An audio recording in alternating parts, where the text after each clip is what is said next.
whether you like it or not, whether you have a relationship with Jesus or not, you will have to develop it by force. Clothes that you are wearing on your body is just for you while you are fitting in. The moment you out the moment you begin to shrink in even if the prayers that you are making, even if God is not listening, my mother must listen. Thank you, Lord, for loving me. Hello guys, and welcome back to the channel. Today I'm back again with another video. First of all, I want to thank everyone for coming to my video. Although it has been a while since I uploaded, you guys really came through and just watched my video and really left beautiful comments. Please let us be engaging in the comment section, because it is very important for me, at least, to know that whatever I'm doing, at least someone out there is watching. Okay, so let me tell you guys a story. First of all, let me apologize. I promised to start like a devotional Bible study series that I will be doing right here. I want to be prepared. I just don't want to start and then I stop in the middle. I need to just be like one video a week, because I feel like too much of everything is also not nice. So I'll try and do that. Okay, so why am I not in my normal self today? So today I drank Jacob's coffee. I drank Jacob's coffee. It's not my first time drinking it, but today I drank it on an empty stomach. Today is also not the first time that I'm drinking it on an empty stomach, but today's one was, I think it was very concentrated. It was very, very strong, but and then I didn't want to just throw it away. I decided to just have it. I had to moisturize my lips. Where was I? I think I was explaining. I drank Jacob's coffee on an empty stomach and it was really concentrated. So after I drank it, I started shivering like I thought I was going to die. I couldn't literally do anything. I held my phone because I was just scrolling through my phone, but I could feel my inside vibrating. Like at some point too, I thought I was going to die, but I thank God I'm still here. I don't even know what to say, because I feel like even that effect of that Jacob's coffee, I'm still feeling it. I'm just not my normal self, so I won't do it again. I won't drink. So my advice to you is, if you're not really like a coffee person, because I'm not really like a coffee person, neither am I a tea person. I can have tea, but like a small portion of tea, but don't just have it in a large amount or in a concentrated amount. It's not good. I'm just admiring myself, because I realized that I've been denying myself the pleasure of looking so nice. I moisturize my lips and I'll look beautiful. Hello guys, and welcome back to the channel. This is yet another episode of where we just gist, and also we talk about things and we speak about my unpopular opinion.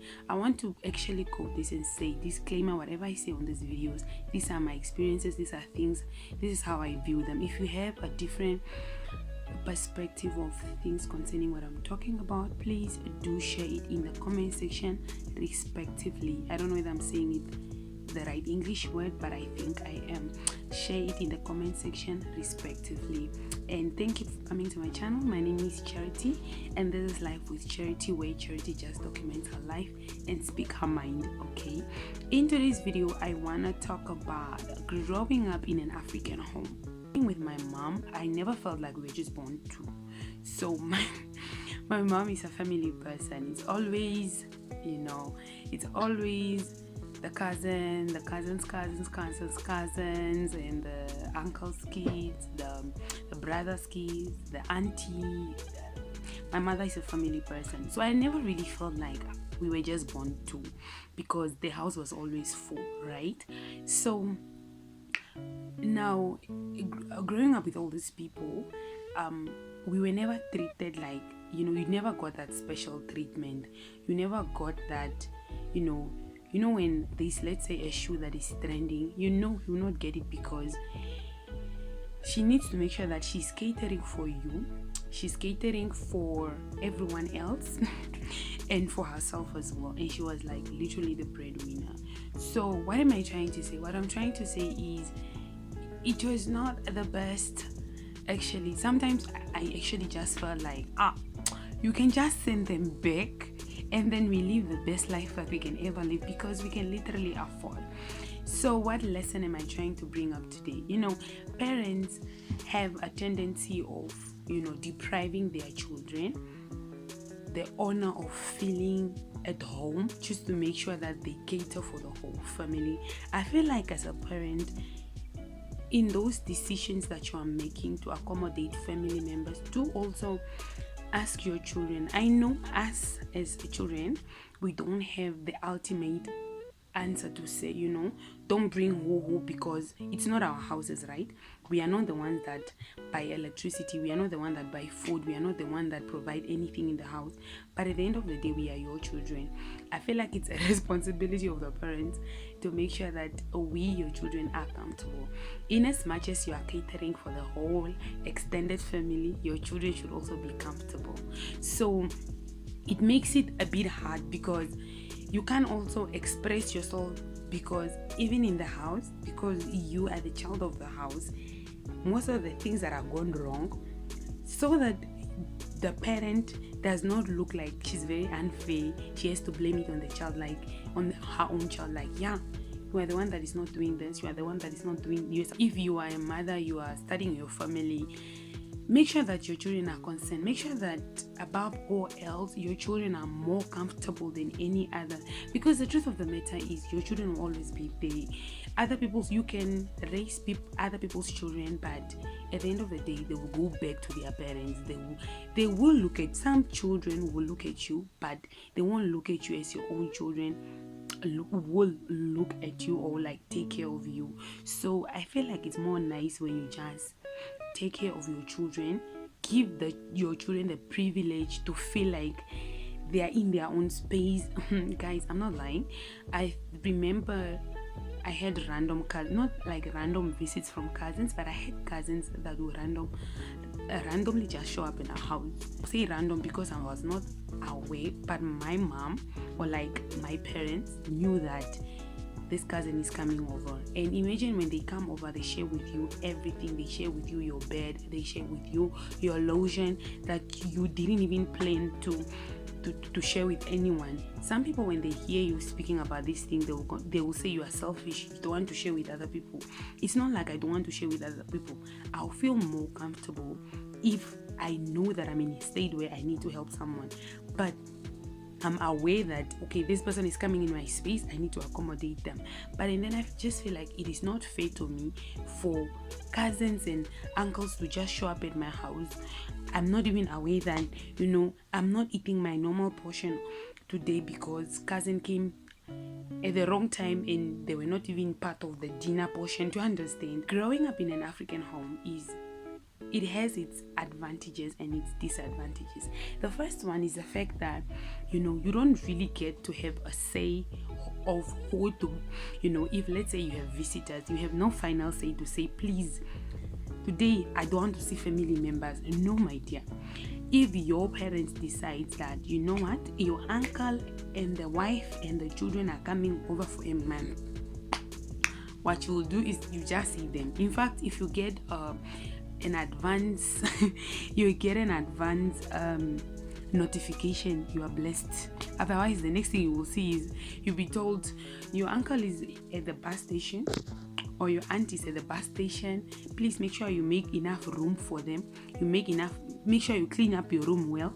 You will be sharing your bed with cousin Esther, and you are like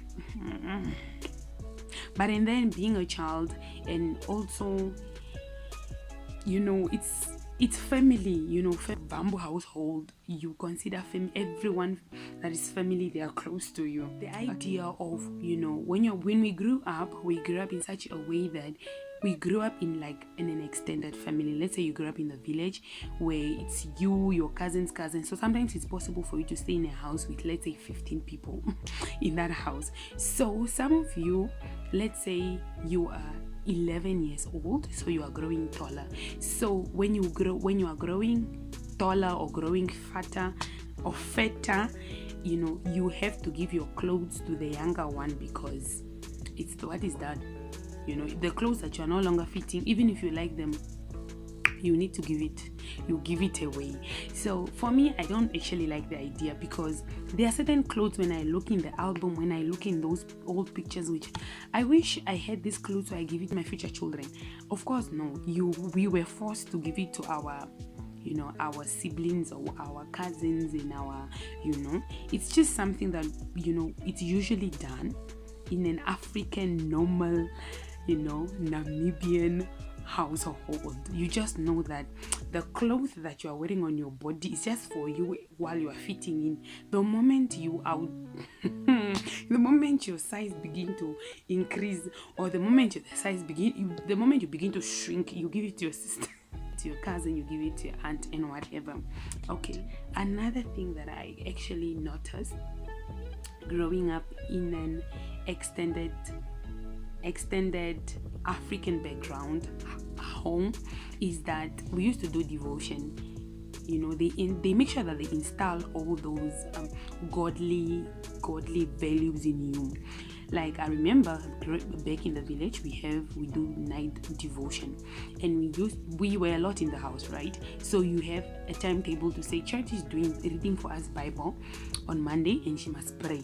So whether you like it or not, whether you have a relationship with Jesus or not, you will have to develop it by force. Another thing that I want to talk about is that you learn responsibilities when you are young. I remember when my father passed, I went to the village, and I'm a town girl. I went to the village, and there were no boys around, because it was around a wedding. We had my uncle's wedding, so December time, it was raining, and they were cultivating in the field, right? So somebody needed to look after the goat and the cows, right? But I think I had to look over the goats. So me being a city girl, I went in the bush just to make sure that the goats don't eat up other people's ahangu. I don't even know how to say it. Like, just to make sure that the goats are not in the field, or they are not eating up other people's crops. Okay, so me being a city girl or being a town girl, I went to look after the animals, and I sat there and I slept. And lo and behold, my auntie came to see if I was looking after the goats as I'm supposed to be. But she found me snoring, and guess what? I was given the best beating of my life. Another thing that I almost forgot is, growing up, we used to go to church with my grandmother, and even after being big, even in my teen years, we used to go to church with our parents. But we used to, when you go to church and then you are young, we are always there making noise and playing around. But if my grandmother just look at you like this, you just know that means if you're not going to sit well, when we get home, I will deal with you. and these things, in as much as right now when you reflect back, you are like, these people used to hit us like nobody's business. Today you just know that there's a certain way you must behave yourself when you are among other people. It's not just where you are eating on a table and you're just chewing like someone with no saying. You don't understand that. So these are the things that made us who we are today. I remember there was a time we were sent to go get firewood with my cousin, and when we went to get firewood, we just started playing. We were climbing on the mopane trees. My aunt came with a whip, and she made sure that she gave us the best beating of our lives. And from there, we made sure that if we are sent to go get firewood, first of all, you get the wood, you take it back home, and then you go back and if you want to play. Another thing is, growing up in a Christian home, is we used to do midnight prayers. When I started with midnight prayers, it's something that I was not used to. In our house, you need to pray.